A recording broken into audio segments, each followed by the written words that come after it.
What's up, everybody? Welcome to a RambleCast long edition. Yeah, because it's not short. So with that said, I'm back with my good friend Matt. Yo. Yeah, yo. So two videos with us in the same, in weeks of each other. I should put you in charge of our podcast. yeah. Well, it helps that we are focusing on the First Legion again in this one. The only Legion. Well, for a long time, actually, they were the only Legion, but, well, relatively speaking, a long time. But, yeah, no, I figured, Cypher is Cypher. And he is. And invariably talking Cypher brings up Dark Angels. And usually. And Dark Angels, and not just Cypher, but the Fallen in general and everything, is an intertwined mess. And, not in a bad way necessarily, always, but an intertwined mess nonetheless. And I figure, well, we vomited forth our stuff on Cypher. Let's tally ho onto the First Legion.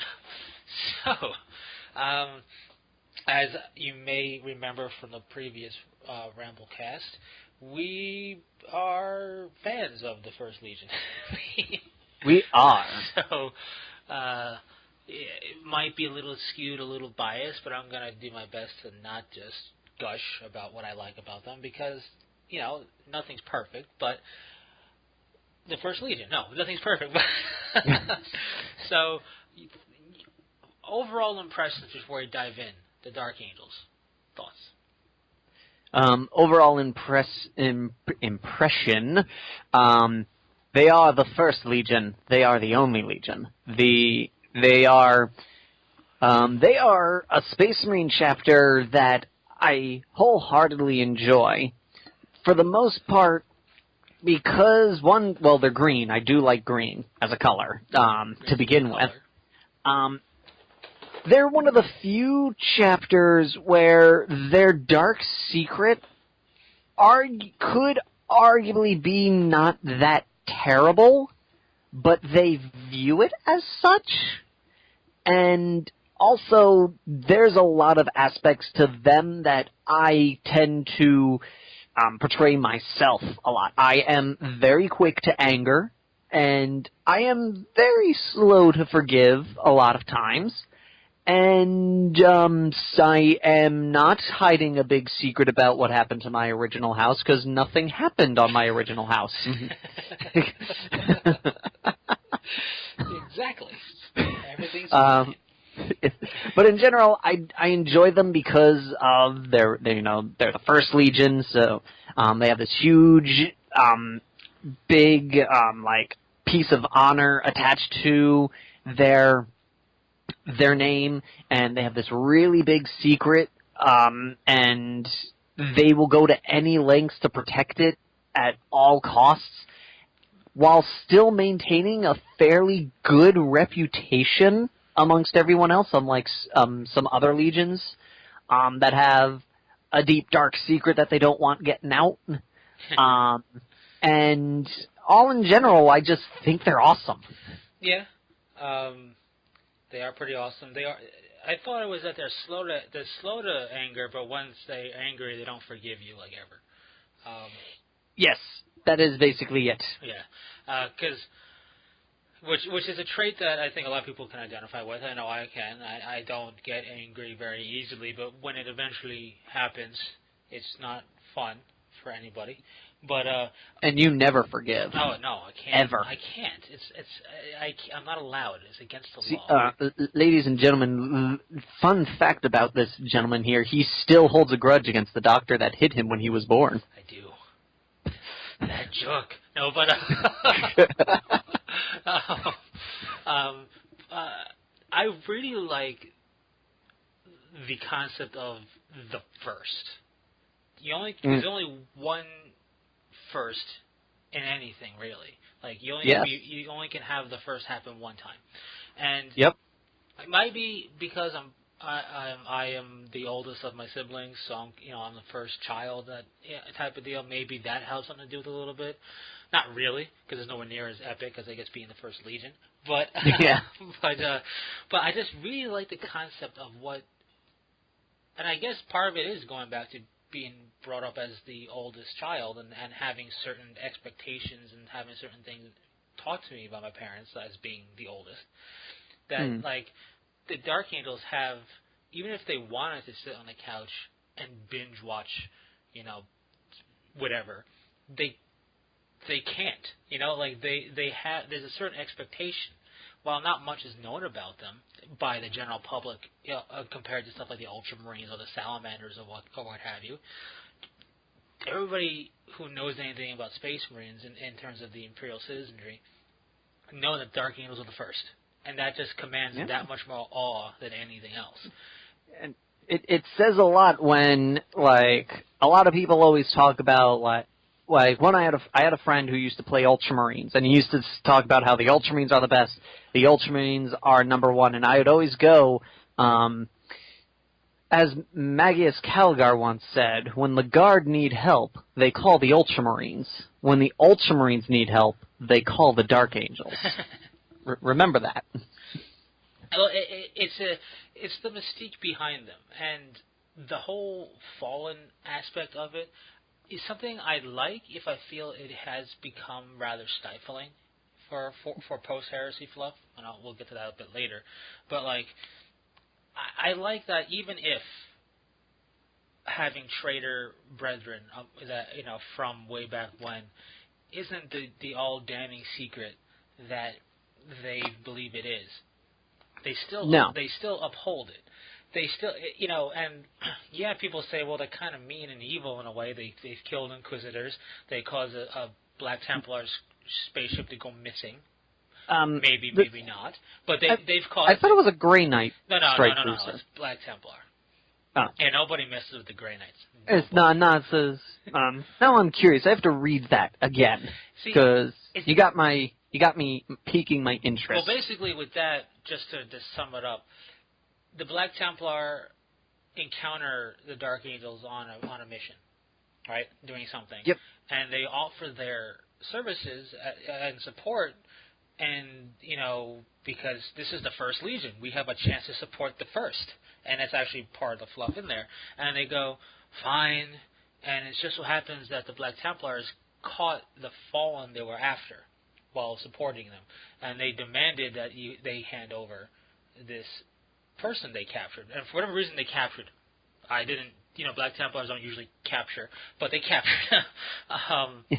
So the Dark Angels demanded it be turned over. They refused. The Dark Angels fleet, because it was a Black Templar ship, encountered a Dark Angel fleet. The Dark Angel fleet basically targeted the ship and said, hand him over. And they said, yeah, we were just about to hand him over. And then that Black Templar ship never made it home. It's not that the Dark Angels did anything. He must have got lost in the warp. I swears it. So, and just going off of that, real quick, like you were saying before, they've killed an Inquisitor before, and I'm like, name me a chapter that hasn't killed an Inquisitor to keep something tight, close-lipped. A lot of chapters haven't. It's like the space. I'm saying the ones that have a dark secret, like the Space Wolves have killed Inquisitors. Well, the Space Wolves by right should be declared renegade, but they're not. I mean, I'm not just saying that because I don't like them, but when you look at what they've done, they fired upon Ministorm ships, they fired upon Sisters of Battle stuff, they fired upon They should have been declared renegade a long time ago. And I'm just saying, it's like they're not the only chapter with a big dark secret that has killed an Inquisitor to keep it airtight. A good example. But they're the only ones that get away with it. Because so the Dark Angels do too, because like I said, the one time when an Inquisitor got killed, the Inquisitor reported they were under attack, and they found out that a Dark Angel ship was nearby, and they went, hey, Dark Angels, this Inquisitor is under attack, go save him. And they're like, there's no Inquisitor here. And they're like, oh, well, then never mind. Well, yeah, no, I mean, the Dark Angels get away with it. Oh, yeah. The Space Wolves don't. It's just their fluff makes them get away with it. Plot armor keeps them from going renegade. But, the Dark Angels fired upon Imperial Navy vessels. not Yep. the intent to actually destroy them, but to keep them from continuing on course. They'll fire and they'll launch torpedoes and tell them, look. Just warning you, you launch torpedoes and you're in their path. Yeah, it's like, I suggest you move out of the way. You're going to get hit, and basically they correct course. But the thing is, what I like about them, though, and that sinister, dark nature is, in their eyes, their salvation's worth the price. Yeah. And what I like about it is, yes, you got the gruff space wolves doing something similar, right? Basically being belligerent against Grey Knights and Inquisitors and Sisters and the Ecclesiarchy. And man, they should be renegade. But anyway, but you have other chapters that have a secret. Other chapters might be a little dark. Mm-hmm. But no chapters not that they don't. You don't see time and time again money where your mouth is to protect it, like you do with the Dark Angels. Yes. And I also really like the concept of the Unforgiven, that they're basically a legion but in different colors. Yeah. That's really cool too. I really like their stylisticness is cool. The green is a nice type of green. It's not too bright for me. Yep.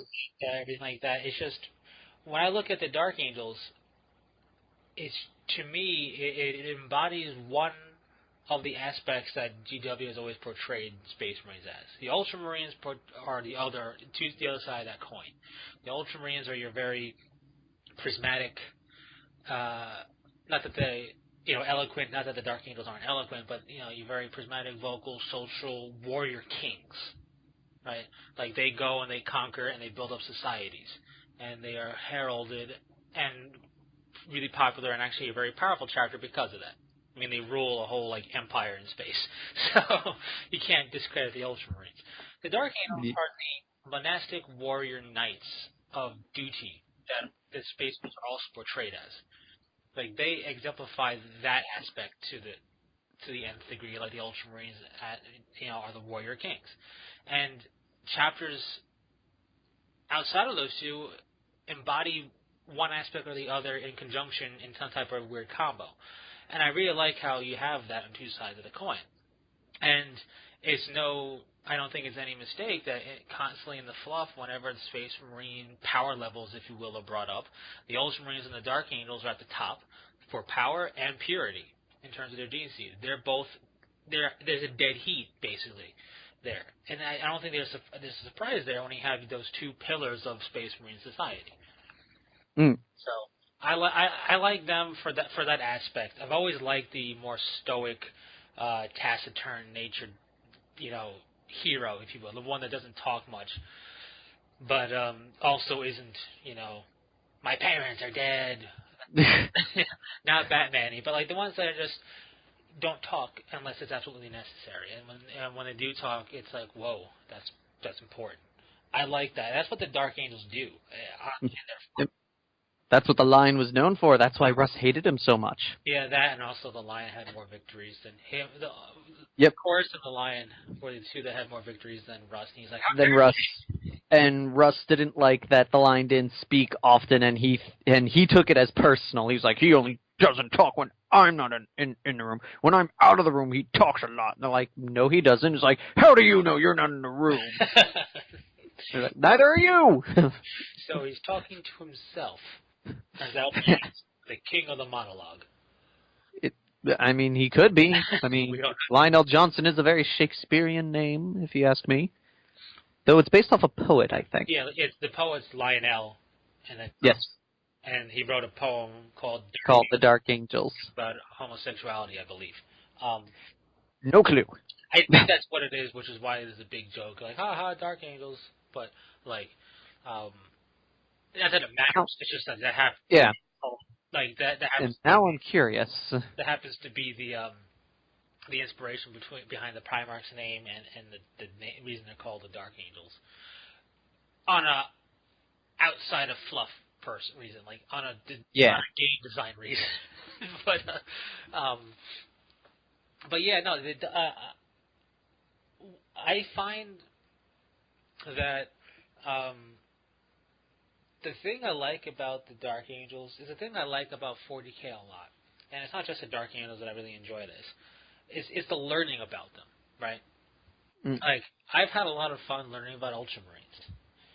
and there's so much you can dive into to try and learn about them and pick certain things. But what I really liked learning about the Dark Angels was because of GW's blatant way of making things feel more secretive by not writing it or not posting it in future publications for a couple of editions.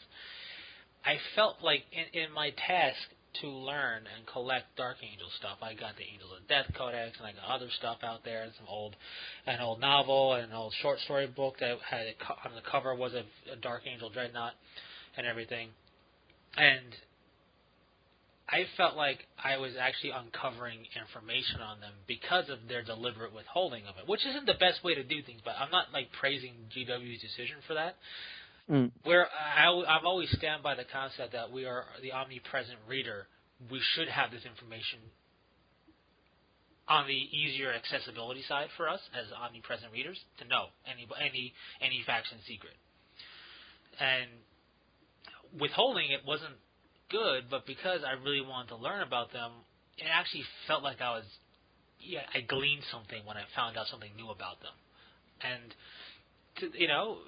I guess it's a silver lining for them holding stuff back, but, how many people before it became reposted again knew about the whole lion still living, Yes. It's like... Because until last edition, 6th Ed, there was, a bunch of... throughout all the editions before that, unless you go back to 2nd Ed, you didn't know. That was not a fact they casually said. Yeah, it was one of those things that when you uncover that bombshell, you're like, what? He's alive? And he's on the rug? And he's in a room that nobody's going to get to? That's a bummer, but that's awesome. Which is also something nowadays I feel in certain discussions with certain events in GW, a lot of people forget he isn't, because everyone goes, I'm just going off of quick tangent on this. A lot of people were going, well, why is it Gilliman that's coming back? He's dying. Why not the lion? We know he's alive. And he's like, yes, but nobody knows he's alive. Yeah. We do. The universe does not. Exactly. It's not like that. It's not like that little cartoon where someone walks down and knocks on the lion and goes, lion, we need you, and he goes, 5 more minutes. They're not just sitting there going, is he awake yet? Well, no, only the Watchers in the Dark do that. But yes. So that's another thing that I find interesting about them. And the more I look at the Dark Angel stuff, and every time I do look at it, I also go, come on, GW, just tell us. Just tell us more. Just actually give us a definitive answer for certain things, like not just for the Dark Angels, but for just okay. Maybe spilling the beans on the Blood Raven's actual origins would kind of diminish something and take away some of the sparkle, but just do it already. You're basically dancing around the bush. Just do it. So oh, they did in a short story. They pretty much did. Yeah, I read that short story, and it's not the same link. The lions asleep in the center of the. You know what I mean? Yeah.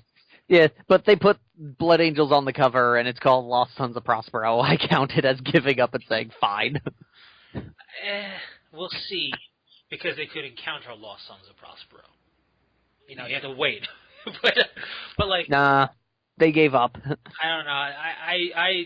I'll say I think they'll actually give up if Dawn of War 3 actually makes a mention of it. Then that's giving up, because that's where they kind of started spilling the beans in one of those expansions, when it's like, and Thule saw something and then probably destroyed it. But anyway, them not telling is annoying half the time. The Watchers in the Dark, we have still different theories on what they are, right? Whatever the case may be, they're interesting, and a little bit more information on them wouldn't go amiss. I mean, I think a big step in that direction was actually giving, not giving units Watchers in the Dark, but you take an upgrade and it's a Watcher in the Dark holding the weapon. Yep. And it's finally another Watcher aside from Azrael's personal Watcher in the Dark. It's there it is, another dude in tiny robes. So that's cool. But as we kind of said in the beginning, you can't talk about Dark Angels without the elephant in the room, the 10,000-year-old smelly because it's 10,000 years old, elephant in the room of the fallen angels. So your weigh in your beliefs, your not beliefs, but your thoughts on the concept of the fallen angels. For lack of a better term, faction. This faction is a good way of putting it. Just hold on just 1 second. I'm being summoned real quick. He's been summoned.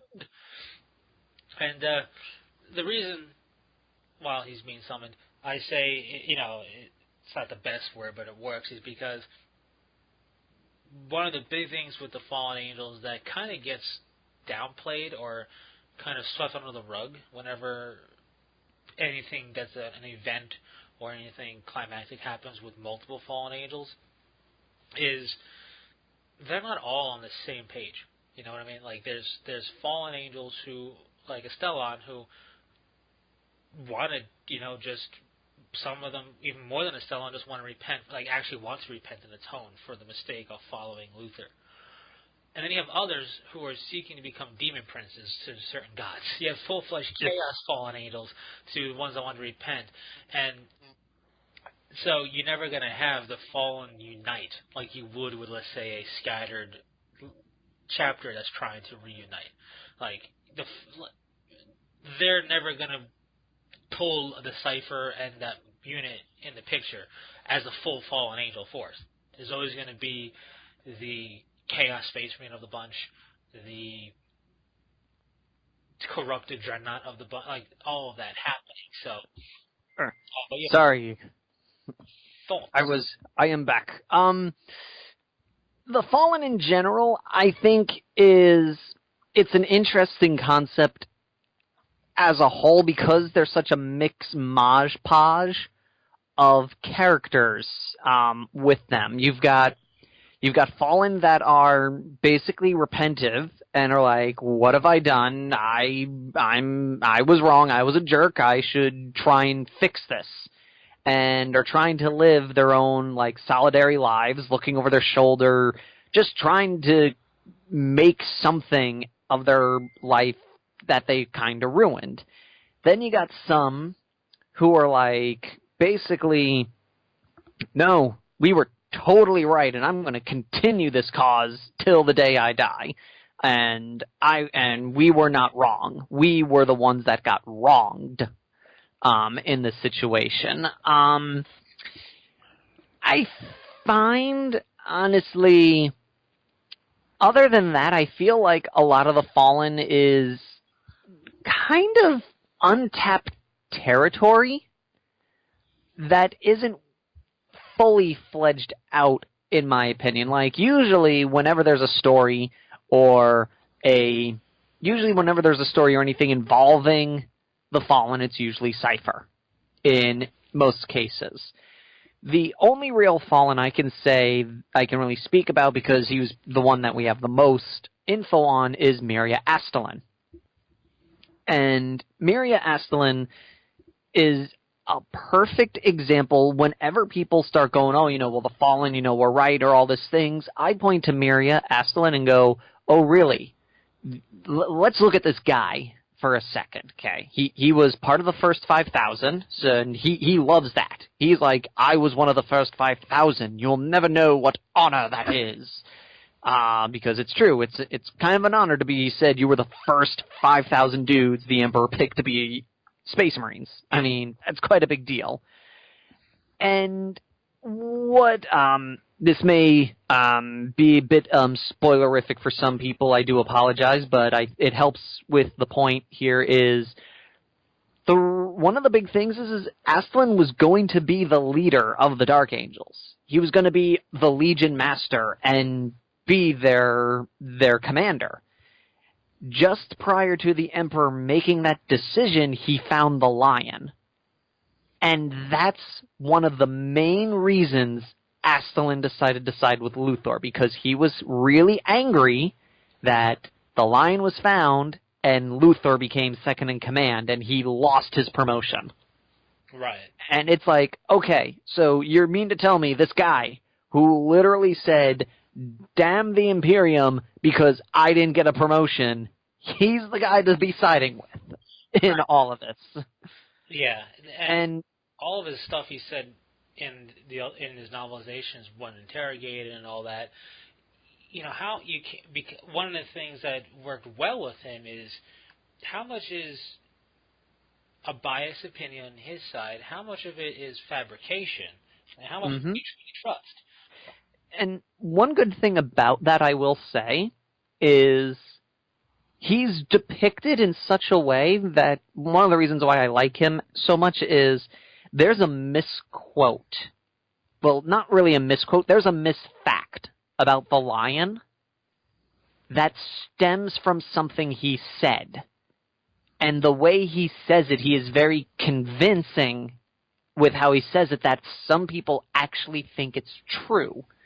Which shows to just now, this dude was just, a commander, a pawn, and he's convinced a lot of people that what he said was fact. And when I mean people like us, you, me, your listeners, and all that jazz, into thinking it's fact. Just imagine now that is a preview of how good Luther was at making his arguments as to why they should no longer follow the lion.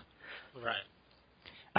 That being, he makes this whole big monologue about the lion, and a lot of people go, well, this, and the thing that everyone forgets is the stuff he's talking about, he wasn't there to witness. But he was so good at describing his argument that you forget he wasn't there. Right. No, yeah, and it's one of those things that it's funny because you have Luther, who was very good with his oratory skills. You have Stellan, who was going to be a legion leader, so he's got to be a pretty good speaker. The Primarch, who, admittedly, and we'll get to him in a moment, not very spoken, but when he does, it's pretty decent. And you have Azrael in 40K, who's considered to be the most charismatic Dark Angels leader they ever had. Well, when you have to deal with the shenanigans of Asmodai, you gotta be good at talking to people. Well, Asmodai is good at talking. It's just his good at talking is a psychopath that will kill you. That's what I mean. He has to deal with what Asmodai does. Like, Asmodai does something, pisses somebody off. You gotta be really good at your job to convince everyone to stop being pissed off at what Asmodai did. No, is what I'm saying. I know that, and you have to be good because Asmodai's so good at being a jerk. He's so good at being your best friend. Yeah, Asmodai's quite the character, but like we could talk about him later because there's a big interesting thing about him. Yeah, there is stuff, and it's. Oh yeah, we'll get to him in a moment, but it's funny because the Dark Angels as a force is always considered a tight-lipped, quiet force. But when they have to speak, and we typically see it amongst Fallen Shore, but we also see it amongst Azrael and Asmodai in terms of making fear. But they can be very good with their words. Yeah, which is always fun to see. But for the Fallen, I am on the same boat. Kind of as you are. It's a lot of untapped potential, and either we see Cypher as a character in some type of story, or it's a throwaway Fallen that gets killed or captured in the end. Right? Yep. That is there's an old short story where it's a fallen captain basically of the Dark Angels and a fallen dreadnought. That's the thing, when you told me about that fallen dreadnought, I was like, can we have more of that? Right? Because when I mentioned that, I was like, there's a fallen dreadnought. They're like, they had dreadnoughts? What? They were a legion. It's one of the funniest things because it's always about Cypher. You kind of forget there were some dreadnoughts on the rock, and some of them fell. And it's like, that's what I mean. You could do so much with that, Oh yeah, exactly. With it. Granted, they blew up that dreadnought, but my point is we had those guys and blew up the dreadnought, captured. Well, I think they killed the other guy by trying to capture him. Whatever, right? It happens. Yeah. Then you have womp womp. Yeah. Then you have another old short story where it's the Dark Angels with an Inquisitor retinue pursuing a Nurgle Chaos Space Marine is actually a Fallen. And this was a big choice for the pursuing force, is do we kill the Inquisitor and capture this guy? And ultimately the Interrogator Chaplain, I believe, who was there, killed before, as the Nurgle Marine was going to spill the beans to the Inquisitor, because it was just the Inquisitor left as retinue. His Arco-Flagellant was dead, but that's what kind of brought low the basically it took the everything to deal with the demon he summoned, and then this demonic Chaos Space Marine, and ultimately he killed the Chaos Space Marine and spared the Inquisitor, showing that the Dark Angels also will err on the side of caution. But yep. But like they're not stupid when it comes to when it comes to the Fallen. But like we have that, and okay, another Fallen dead. We had the one in the Space Wolf novel series. I forget, Sons of Fenris. Something like that. I only read the one novel in which the Dark Angel kill team was in there to capture this guy. Yep, that was the Sons of Fenris, where there was a Fallen pretending to be a guard captain, and he went, "Oh, I'm from this planet." And they're like, "Oh, that's why you're so big, because people from that planet are actually quite huge." Makes sense. How convenient. But yes, no. He ended up dying. Yes. So, and then the only one who hasn't is Stellan and Cypher. Yep. So it's a lot. For me, I find, I'm not looking for another nemesis in the Fallen, but it would be interesting to actually have character development past a novel. It would be, it'd be interesting to know more about Captain Galahad. Yeah. Let's see. I think that's pretty much the only other named Fallen aside from Zahariel, which we've gotten plenty of info on him, and he's kind of bland. Yeah, but even with me with wanting more of that, actually maybe encountering an actual Fallen strike force, like maybe instead of them hunting the one, it's like, okay, kill team. Yeah, okay, red alert, there's a Fallen force, a sizable Fallen force here doing something really overt, time to bring in everything. That would be cool. But ultimately, I find the Fallen stifling, to be honest with you, because everything that gets published for Dark Angels, it becomes what Fallen stuff is going to be in this? And it's like, you remember, they don't just hunt the Fallen. They do everything a regular Space Marine chapter does, including abandoning their post to go hunt the Fallen. But they do and you have to remember, in the fluff of the Fallen, they can go decades without hearing a single piece of information about the Fallen. So yeah. It's like every day they're getting, their hotlines being rung with information. Like there's it's a drought for a lot of it, and it's just every time something comes out, even like the Calidus Harbor novel, which was a fantastic novel of them killing orcs. Killing orcs is fun. In a couple of situations, because some of the characters in there were going to be it was basically a book that took place before the older book where they caught a Stellan. Yep. Some of those characters, and in some situations, I remember, I can't remember exactly why, but there were 2 points in the book where I'm like, they just basically almost broke the fourth wall and said, "But we hunt the Fallen too. Don't forget that." It felt like they were obligated in a novel of Dark Angels to make mention of the Fallen, even if it was a really kind of subdued, subtle way. But it was, but in a way that got your attention that they weren't talking about orcs here. It's like, why did you have to do that? This novel is going so well, and I still like the novel plenty. But it's like, this novel is doing fine. You don't need to do this. And even with like the Horus Heresy novel series, when the Dark Angels finally got their novel, I was like, oh, cool, great, we're going to see how the Fallen happened. Right, okay. It's like and that's why I'm really interested in Book 8 of the Horus Heresies, because we're finally going to get, not like it hasn't happened before, we're going to get a lot of Dark Angel Legion information, and we're going to get a lot of stuff. I can only think of, honestly, 3 short stories that don't involve the Fallen. Yeah. In the Horus Heresy, it's Savage Weapons. 4. Savage Weapons, The Lion, the Prince of Crows, kind of, sort of, they're in there. And The Lion's Command are the only books where it's about the Dark Angels fighting the Horus Heresy, and nowhere do they go back to Caliban and go, meanwhile, Caliban's evilness. Basically. Meanwhile, in the fortress of Caliban, it's like... I'm evil! Okay, now that we established that for the 17th time. Like, that was... like, a lot of... I mean, I liked reading the Dark Angel stuff in the Horus Heresy. But once we got to the point where Cypher and his merry band was sent back to Caliban to train up more recruits, that's when they started going back and forth. Now, granted, there was some cool stuff that they did on Caliban, not gonna lie, but but I was always finding it more interesting when it was non-Fallen related stuff or Fallen setting up for, I should say, stuff happening. Like when they basically got the Death Guard and the Iron Hands to stop fighting each other by saying, I don't know who's right, I'm bombarding this spot, everybody hide.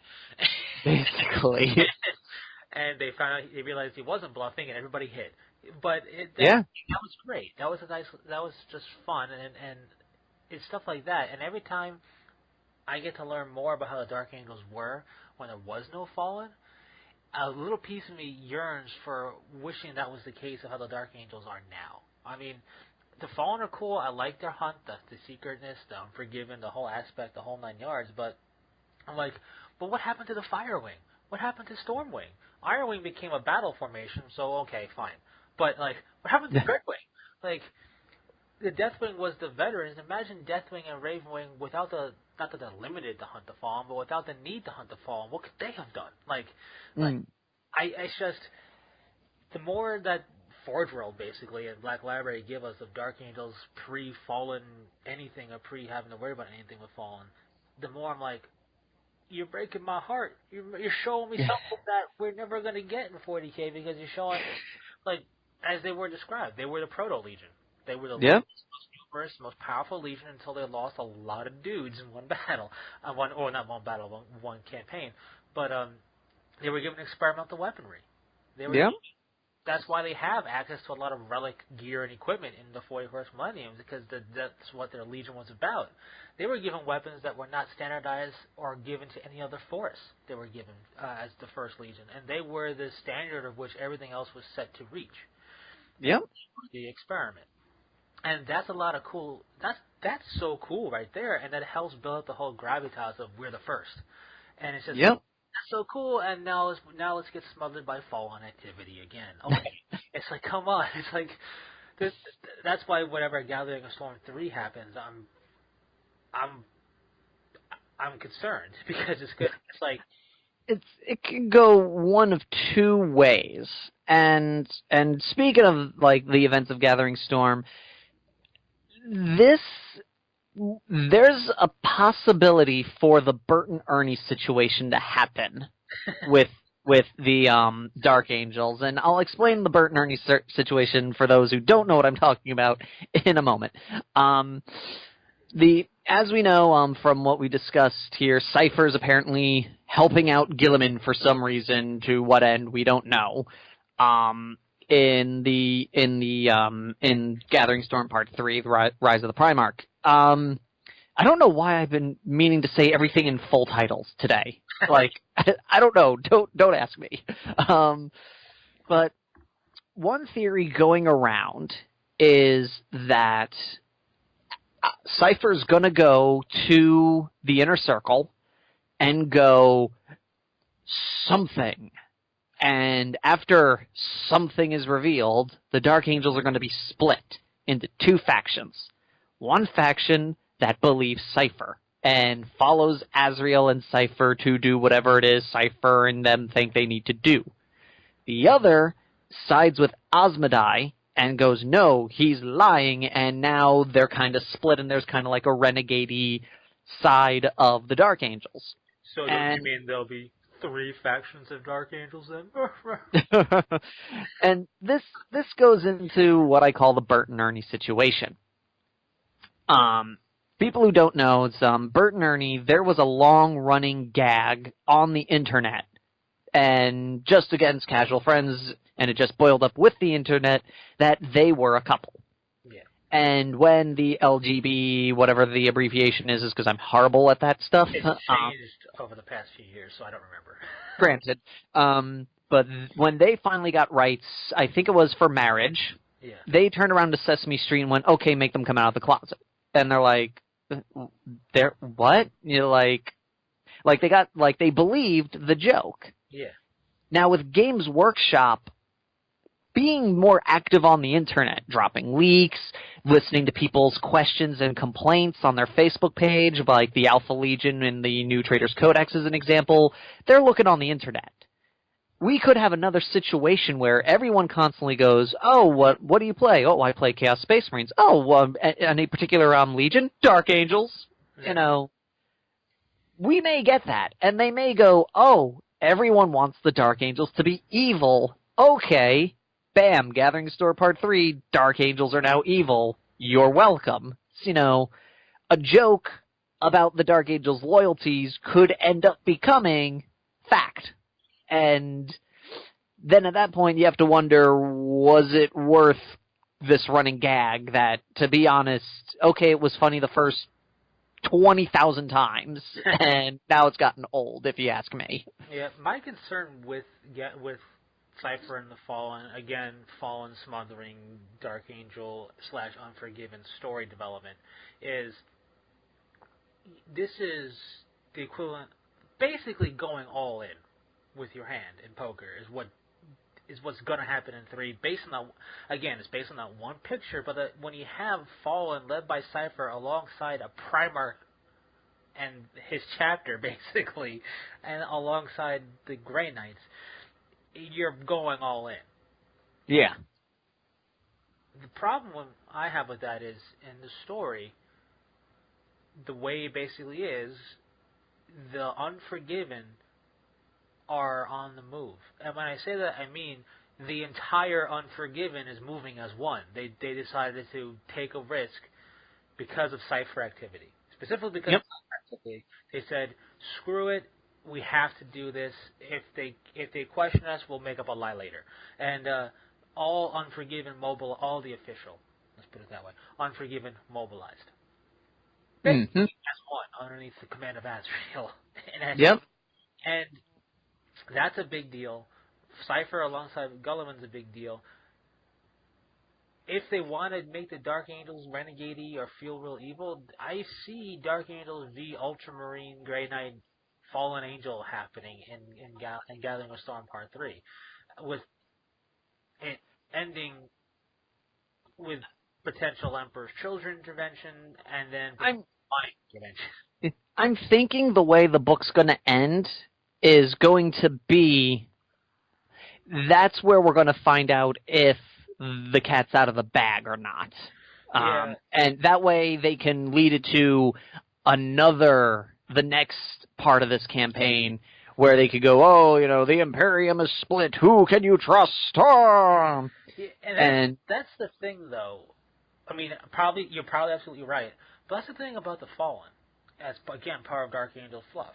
Again, another reason why I feel it kind of smothers them a little bit is if there's any hint of information on Fallen activity, the Dark Angels are on it. If there's any indication that something interacted with a Fallen, that was captured and interrogated or eliminated to tie up any loose ends. Now you have Cypher and, for lack of a better term, a army of Fallen. All sorts of contaminating, touching stuff.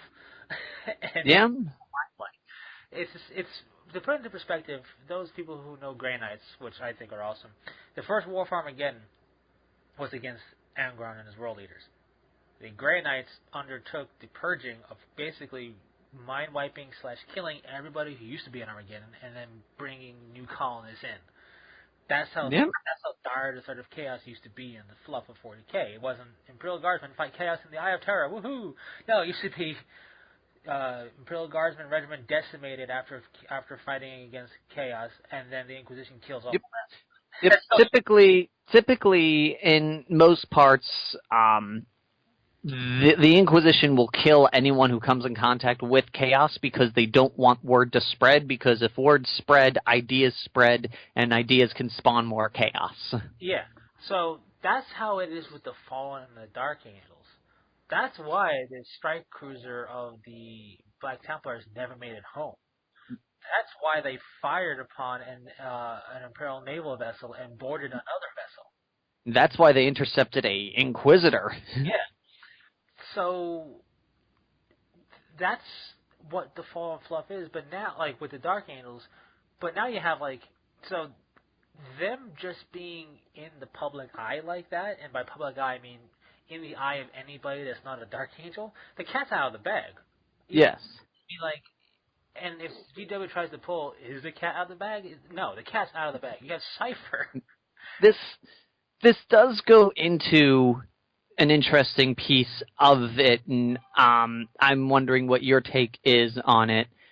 Cypher has once said that he thinks the Imperium finding out about what happened isn't a big deal. That they have done enough good in the universe that if it were to find out what actually happened on Caliban, they'll go, oh, okay, that was your past. What you're doing now it proves that you're not evil, so okay, is what Cypher has said that he thinks would be the deal in that front. And this kind of pushes the idea that he may think that, and, he's making, a grander scale scene. Possibly what could be happening is he may be going, look, we just saved everybody, so we're not all bad, so it's not a bad thing you're not going to punish us, right? And, again, I harken back to the chaosified dreadnought and the Nurgle Chaos Space Marine Fallen. You may have your merry band of travelers. Yes. But you're also going to have the anarchists in your bunch. And it's a tough call, for me, whenever they go, oh, they should just tell everybody what happened. And it's like, well, there's a couple of issues with that. First, number one, it's like an honor thing. Oh, yeah. Dark Angels were put on such a high pedestal, it's such a devastating fall if something negative is said about them, and that's a pride thing. That's an honor thing. That's a track record, and for anyone who has a perfect record on something, you will do everything in your power to make sure that perfect track record stays perfect. And also, the Dark Angels in plot armor is not as thick as, say, a Space Wolf's plot armor is, or an Ultramarine, or a Blood Raven. So you can go, well, the Space Wolves, the Inquisitors are fine about the Wolfen after Curse of the Wolf, and I'm like, yeah, but they're the Space Wolves. They could do whatever they want, and no one will question them. Heck, an Inquisitor found out about the Wolfen in the Ragnar novels, and he was like, okay. he was like, wait a minute, what's going on here? Okay, this is just something with your DNA. Okay, I'm fine. He was questioning it, but ultimately he wasn't too peeved about it. But you can't trust that judgment, because then we've seen in one novel where an Inquisitor went, this rogue space marine in front of me, he was part of a chapter, right? Yeah, the company was killed, but the chapter still exists and they still fight for the Imperium. Huh. So the company of traitors is dead. Oh, except for him, yeah, everyone's dead. Okay. Time to wipe out that chapter because this one guy exists, so...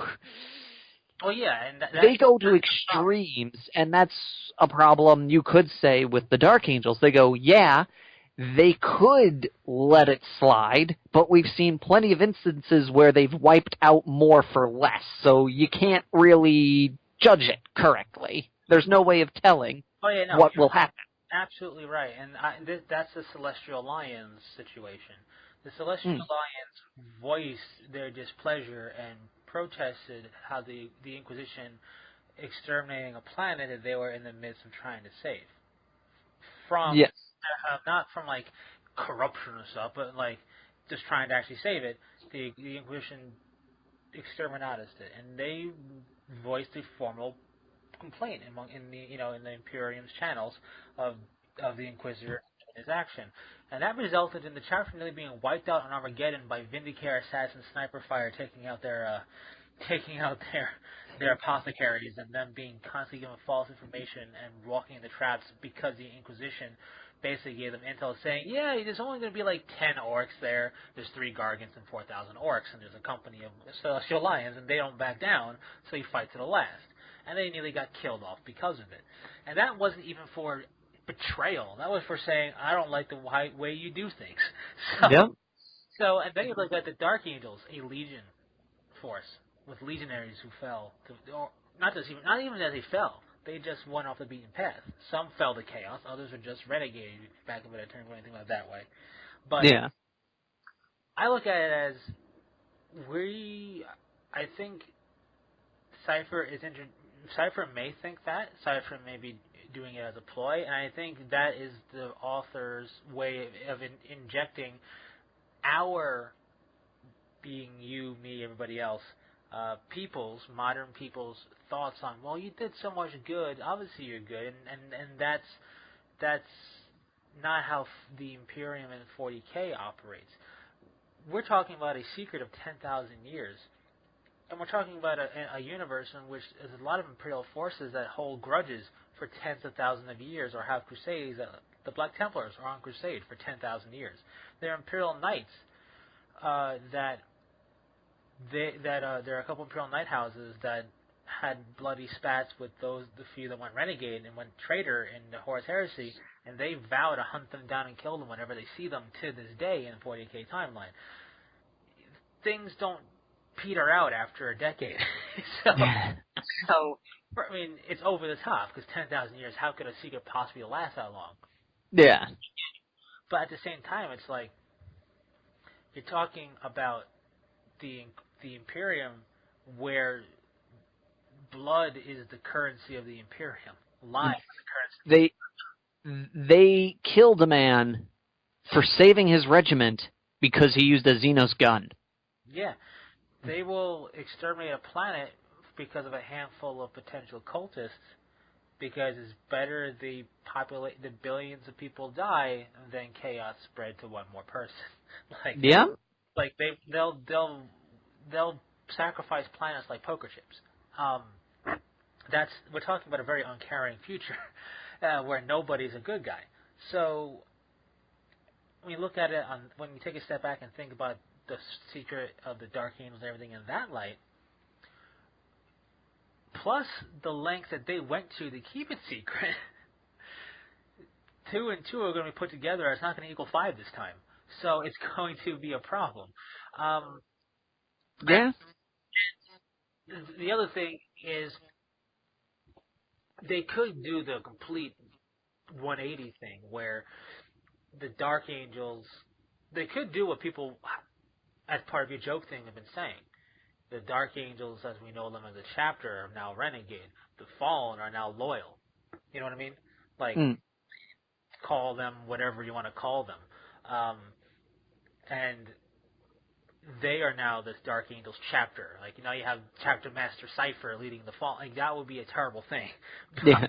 But, well, supposedly in that rumor, Azrael is still the leader of that group. Well, what I mean is... But, I get what you're saying. Yeah, it could be a problem. Now... And then Asmodai leading the Renegades, I guess. I don't know. I don't know either. But speaking of Asmodai, the Dark Angels gave, for me, one of my all-time favorite HQ types for Space Marines. When it comes to Space Marines, I like it all, except Centurion squads. I like it all. And Apothecaries are cool. I would love there to be more Apothecary-like stuff outside of Blood Angels. It'd be awesome. A Tech Marine character. Yeah, I heard rumors that Tech Marines are cool and all that. Apothecary is fantastic. I've always liked chaplains. I've always liked the concept of chaplains when I first learned about them. And then when the Chaplain HQ came out in Dawn of War, the voice acting and the quotes were so good. Very good. So it only helped reinforce my enjoyment of the Chaplain. And with the Dark Angels, we have the Interrogator Chaplain. Yeah. Take some Inquisition, take some Chaplain. They have a Star-Chase baby? I don't know. You have an Interrogator Chaplain. It's an Inquisitor, basically, in Chaplain form. And it's fantastic. I love Interrogator Chaplains so much. I only wish the model that's specifically Interrogator Chaplain was a bit easier to convert the Power Fist part of it. The arm for a Power Fist and Power Armor is thicker. Not the same. Not the same than a normal arm, so it's difficult for me. I haven't tried, but I looked at it. I'm like, I don't know how it would not have a Power Fist there. That's tough, but they're fantastic. The Interrogator Chaplains, and they take what Chaplains are to the nth degree. Like when a Chaplain enters a room in a chapter, right? They are the spiritual men. They're the spiritual apothecaries, basically. Yep. They help lead the new neophytes, the scouts, and all that. And when a chaplain enters the room, it commands respect, and everybody sits up a little straighter. All the aspirants, puff their chest out a bit more, and everybody's, nobody's beyond reproach. A chaplain can scold you, basically. Yep. Interrogator chaplain walks into the room, and it's like ice just coated everything. It's just fear. It's like, uh-oh. Yeah. Really deadly just entered the room. It's and Azadai ups that to 11. But I mean, but I'll have to say, I feel Asmodai's gotten a little too fanatical for my tastes as of late. Well, yeah, I think you kind of pull a space wolf on him. You know what I mean? Yeah, I like that he is super zealous. And I like that he is this really intense, good at his job kind of guy.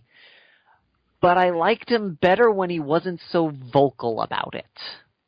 Like when he was like this quiet, stoic, oh no, you guys, don't talk to him. It's like, why? Because if he gets mad, we're gonna hear it. Now he's like that dude who just walks into the room screaming and yelling already about the thing, and it's like, oh, here comes Asmodai again, put your earplugs in. So I feel like he's a character that had a really cool design and really cool setup, but they kind of went overboard. But granted, he may have been suffering from the fact that almost every Dark Angel character was exactly like that, these quiet, stoic characters that were real calm and calculating, and they're like, we need one of them to be crazy, and he just happened to be the one they picked. And to be fair, he is crazy, but he's not super talky chatty about it. Like, yeah, he'll scream and yell into a room, but he does it with purpose. He's not it's not the rabble, I'll have a coffee, rabble. It's you walk in, give me a coffee or I'll kill you type of deal. It's basically how he is. Which it's still, I liked him a bit more when I liked him more when he'd be like, give me a coffee, a black tea. It's like, why'd you use it with your left hand? You never use your left hand. I like that kind of concept where he can be calm, but once you get him off, and now he goes nuts, and I feel like just now he's just nuts all the time. Yeah, they overcorrected with him a bit to give him a bit more personality, but the concept of Azadai I really love. I love the fact that he's a cool character. What's good about Azadai is that he embodies the very thing I was mentioning about why the Dark Angels would not be good to come out and say we had this happen, because he believes in the whole concept it's better that 10,000 innocents die than one traitor goes free. As once said, Azrael once said to him, if I followed your counsel all the time, Asmodai, every planet where even rumor that the Fallen was even there would be wiped of all life. Sometimes I think you wish that we had a conflict with the Imperium. Is what Azrael said to him once, because he's just that crazy about getting the Fallen and making sure it never comes out. Yeah, but what I love about Azadai, though, I mean, his model's great. His model is great. I wish I had the old model because I had it, then I got rid of it, and now I'm sad. But both models are great. I wish the Blades of Reason were more of a thing like they used to be, like more of like a, oh, no, and less of a, oh, no. But, well, because also the Blades of Reason used to be more than one. It used to be Yeah. each album had one. Yep, Like, it was just like Asmodai was famous for being able to use them in and out of interrogations. Yeah. What I love about Asmodai, even though, and it's still true, even if the rules represented it better earlier on, he has this palpable aura of fear and dread around him that if you are fighting against the Dark Angels and you get a glimpse of Asmodai on the battlefield, a chill runs down your spine. Yep. What I like about his fluff is that it has been learned by many an enemy of the Imperium that it's better to die than fall into his hands, and they'd rather die than be captured by him. Yep. And that's I think awesome.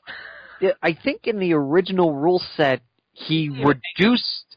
Yeah, he negated your leadership if you were in. He had a bubble of negative leadership, which was awesome too, which was crazy because and you comboed that with their psychic power, which was forcing you to take a morale check. Now you're at a morale check at -2 if you happen to be next to Asmodai when you cast it. And what was great about Asmodai is that he had basically a fear effect of -2 leadership that was an aura. Because it's like, you were within 12 inches of him? Oh, no, you didn't. Oh, yeah. It's basically how that went down. So, I really like that about I just like the concept of his fluff and the story of Asmodai. Even if they make him go a bit off the deep end, my hope is that maybe that'll amount to something. Hopefully. I just he is a really good example of an interrogator chaplain. I really like that the extra duty they have, the burden, if you will, that the interrogator chaplains have.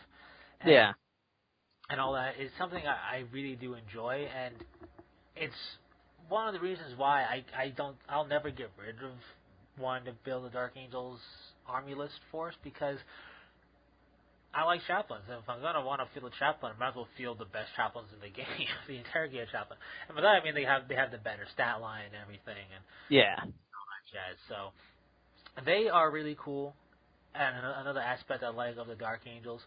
And yeah, something that you probably wouldn't have gotten without the Fallen. But I will even say, if it meant sacrificing the concept of interrogator chaplains to give us something else and have us pursue a non-Fallen related agenda with the Dark Angels, I'd pay that price. But that's just me. So we don't know what's going on with Book 3 yet. We don't know what's going to happen with Book 8 of Forge Worlds Horus Heresy books, clearly. Yes. What do you think happened to some of the wings of the Hexagrammaton, or whatever it's called, for the of the Dark Angels? We have the Deathwing and the Ravenwing. They survived for whatever reason. Mm-hmm. Well, the Deathwing is your elite. That's easy enough to see why. The Ravenwing survived for reasons. Who knows? Free-fallen reasons, for whatever reason. What do you think? Why do you think that happened to the 4 other wings? Well, I guess 3, because the Iron Wing is just now a battle formation of a bunch of tanks. I think, honestly, it was just a matter of when the chapter was broken up. They took they went, okay, these wings, we got to keep them this way. I guess the only way we're going to make the Imperium shut up is if we use these other wings to create our successor chapters. See, I was thinking that potentially, for at the very least, the Consecrators, because the Consecrators symbol is very similar to the Firewing symbol. It's not virtually the same exact symbol. But I'm also looking at it, and by that logic, the Dreadwing would be the Star Phantoms, which are because they have the same symbol as the Dreadwing. I think that's just convenience, but but that's what I always. That's what I always figured, was just that the other wings, like, they looked at them and went, what they do and what they're good at, we don't need anymore. So let's just break them into the chapters, into the successors and all that. And then when they looked at the Raven Wing and the Death Wing, they went, we kind of would want to keep these guys the way they are because of what we need to do and how good they are at doing it. Yeah, I've given thought, like, maybe not so much that they went, okay, Firewing, you're the Consecrators, but maybe when the Consecrators were made, it was from, and we don't really know what millennium the Consecrators came to be, so. Yes. But maybe when they were made, it was a case of, alright, if it was Second Founding, this elements of the Legion led by this dude, and it maybe had a portion of Firewing in it, because together as their wings when necessary in almost. Yeah. So maybe fire wing elements or more present in the Consecrators, and thus they just adopted that symbol. Because all the Unforgiven have a Deathwing equivalent and a Ravenwing equivalent. Their first exact same as Deathwing and Ravenwing. So there is that to keep in mind. And I was thinking that maybe some of the wings were just done that way. I look at Iron Wing, and Iron Wing's basically you see your vehicle armory? Now it's an army. But so that makes sense to be a formation. Yeah. I wonder if maybe because one of the things about the Inner Circle and the Unforgiven and the way they do things is maybe I'm looking at stuff like a Stormwing, and maybe even the Firewing as perhaps a multi-Unforgiven chapter campaign tactic. You know what I mean? Like, instead of it being you are the Firewing, or we're the Firewing, or we're going to keep the Firewing around, maybe it's, alright, Angels of Vengeance and Angels of Absolution and the Dark Angels go to war. They adopt Firewing protocols. And the possibly Angels of Vengeance do this, while the Dark Angels do this and do that. One thing that here's a little suggestion, GW, because you're obviously not listening, but if you were, little suggestion. People like your legionary stuff that you're doing via Forge World, squads and so forth. The Dreadwing is destroyers. No chapter has destroyers anymore. No. You could introduce destroyers via the Dark Angels being the oldest chapter and keeping it around, or you could, and you could then do it as a wing potential.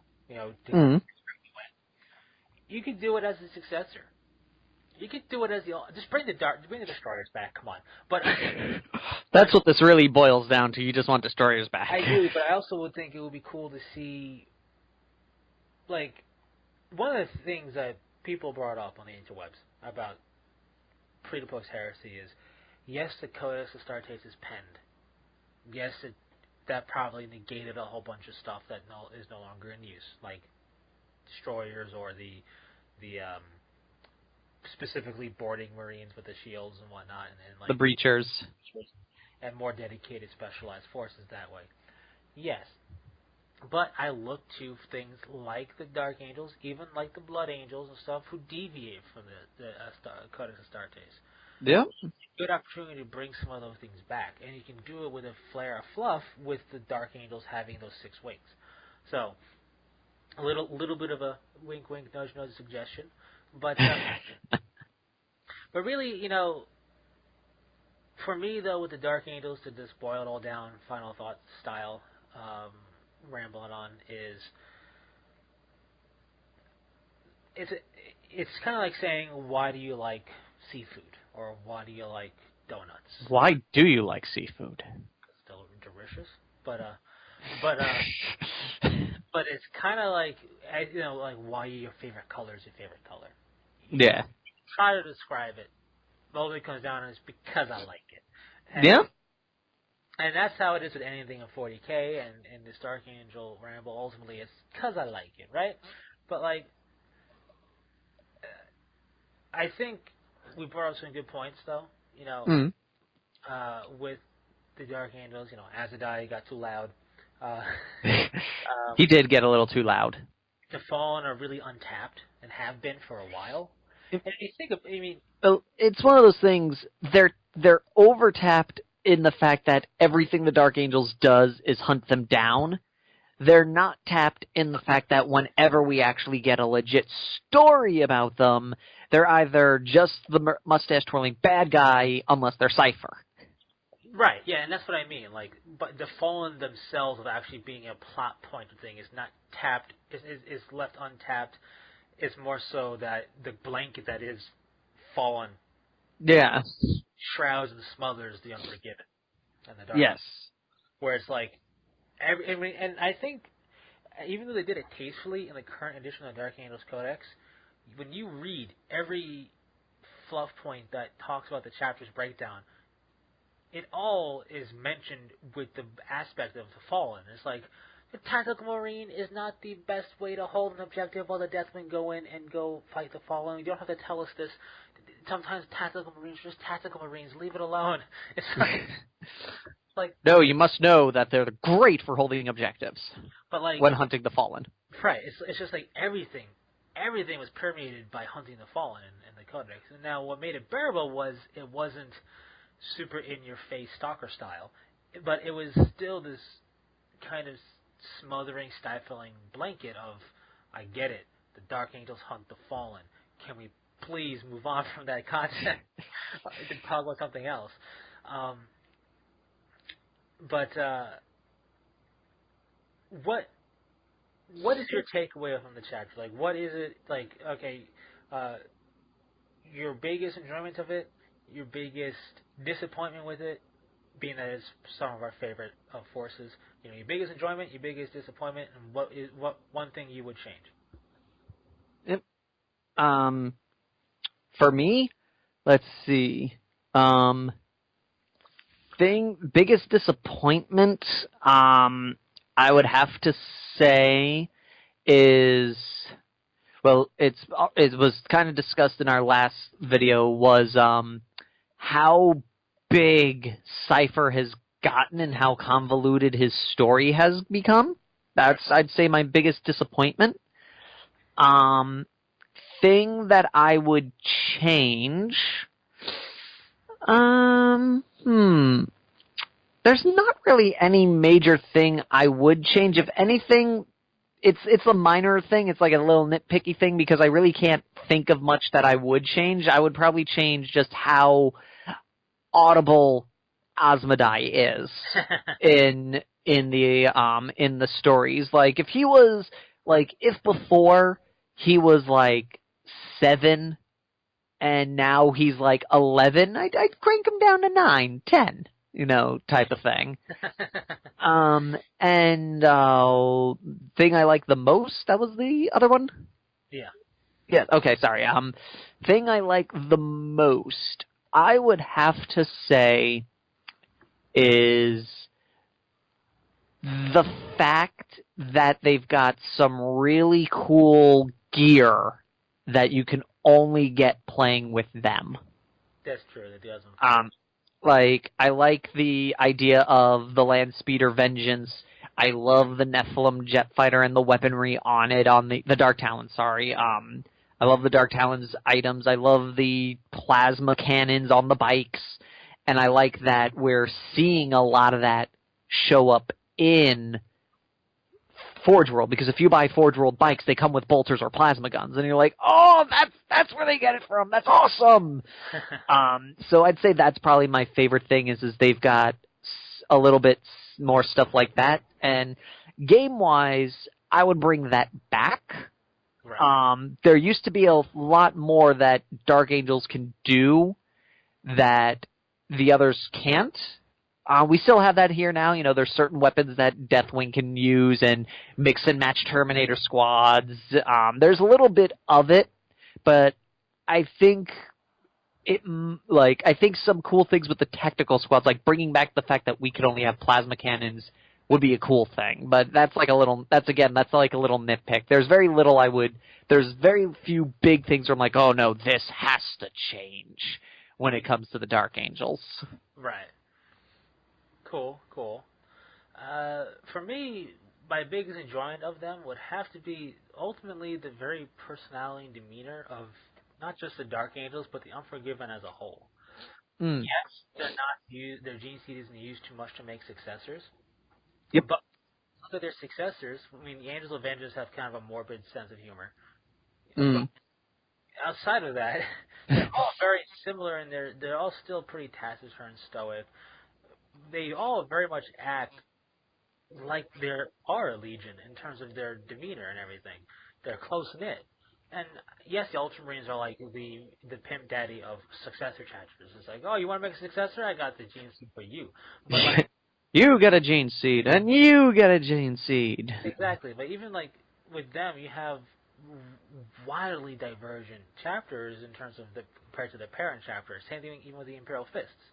Yes. Like, pretty divergent. So my thing I really like about them is that these Dark Angels and their successors, you here if you were to encounter them in a room where you can't see their color, just had to go on their demeanor, you wouldn't be able to tell an Angel of Vengeance isn't a Dark Angel or an Angel of Absolution isn't a Dark Angel, outside of perhaps certain quotes or whatnot that they might. Mm.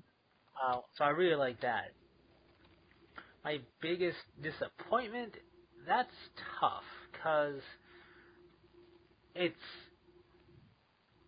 it's tough for me to say it. I mean, I'll give one obviously, but because at what point do I separate purpose-built pro slash con that every force has in it from writer's ineptitude or writer's lack of pursuing something? You know what I mean? Like, Yeah. it's tough. It's kind of it's kind of like, well, some people, that's kind of like also some people's response to Superman. I just don't like Superman. It's like, yeah, he's not written well. It's like, no, even when he's written well, I don't like him. But anyway, so um, I guess my biggest disappointment would have to be the the smothering blanket of the fallen. Like, Mm. I don't mind them being there. I don't mind that concept. It's different Yeah. from the first founding. That's great. It's another different thing. It's like the Blood Angels have their horrible curse, and the Death Yeah. Angels have their horrible secret. Um, the curse is a secret for the Blood Angels, but I digress. Um,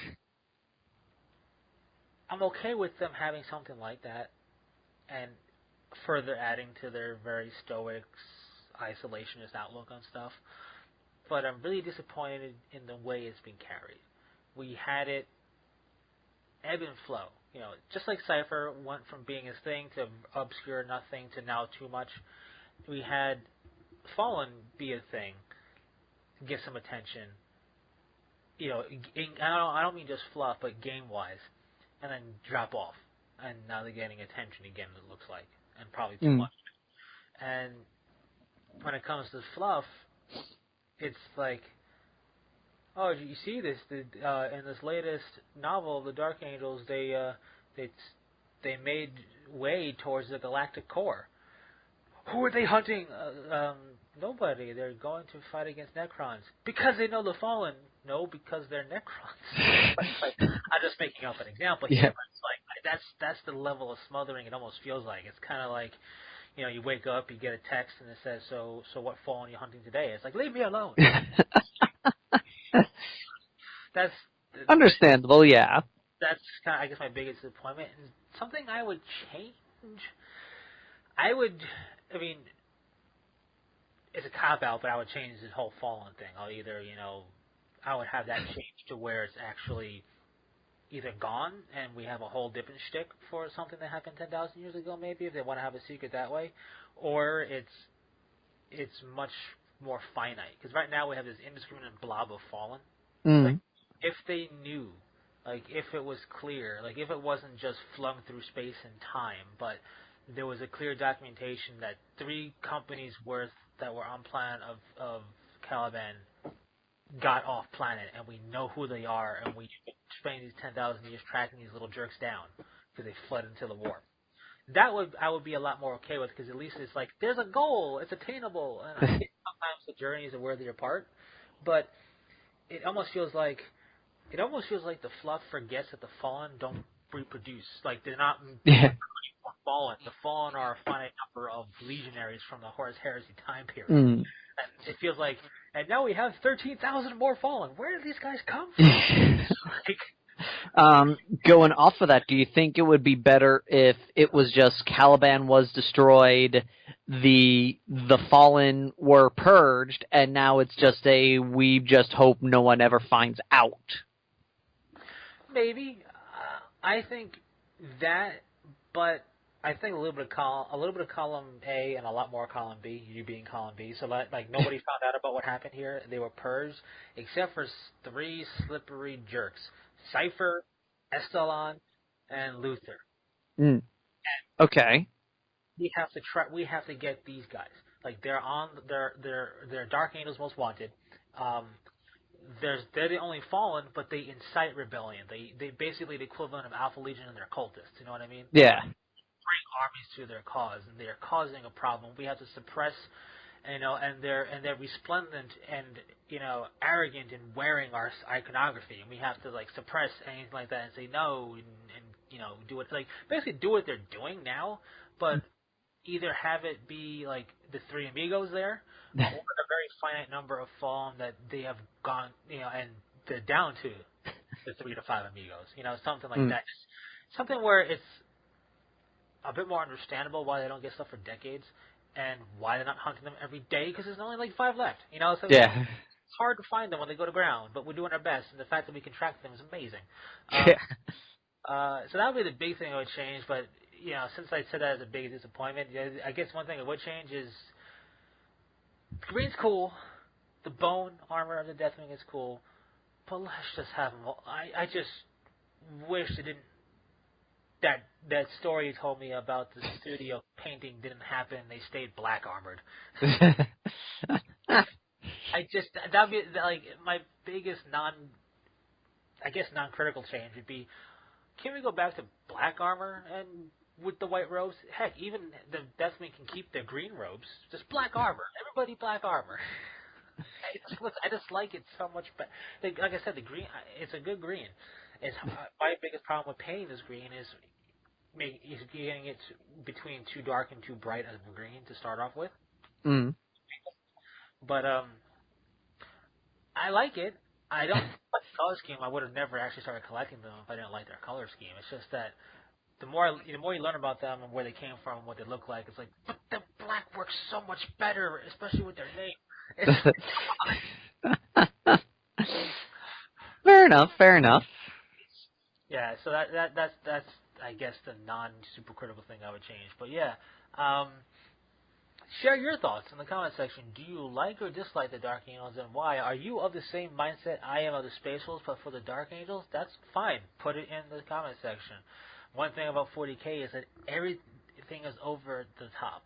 It is everything. And certain flavor over the top is not for everybody. So share in the comment section your thoughts on the Dark Angels chapter, the first Legion, the only one that will be the first is these guys. And that's true. I mean, it's not like it's purely by happenstance, right? It could have been the purple hippogriffs were the first. I probably wouldn't play them unless the color scheme was awesome. But they would get those cool points for being the first. So yes. There's that. But basically, I think we did a pretty good job in two rambles of tackling what makes the Dark Angels overall, and especially in our eyes, because Fallen are a big part of the Dark Angels. It is. Other blanket of no. Anyway, so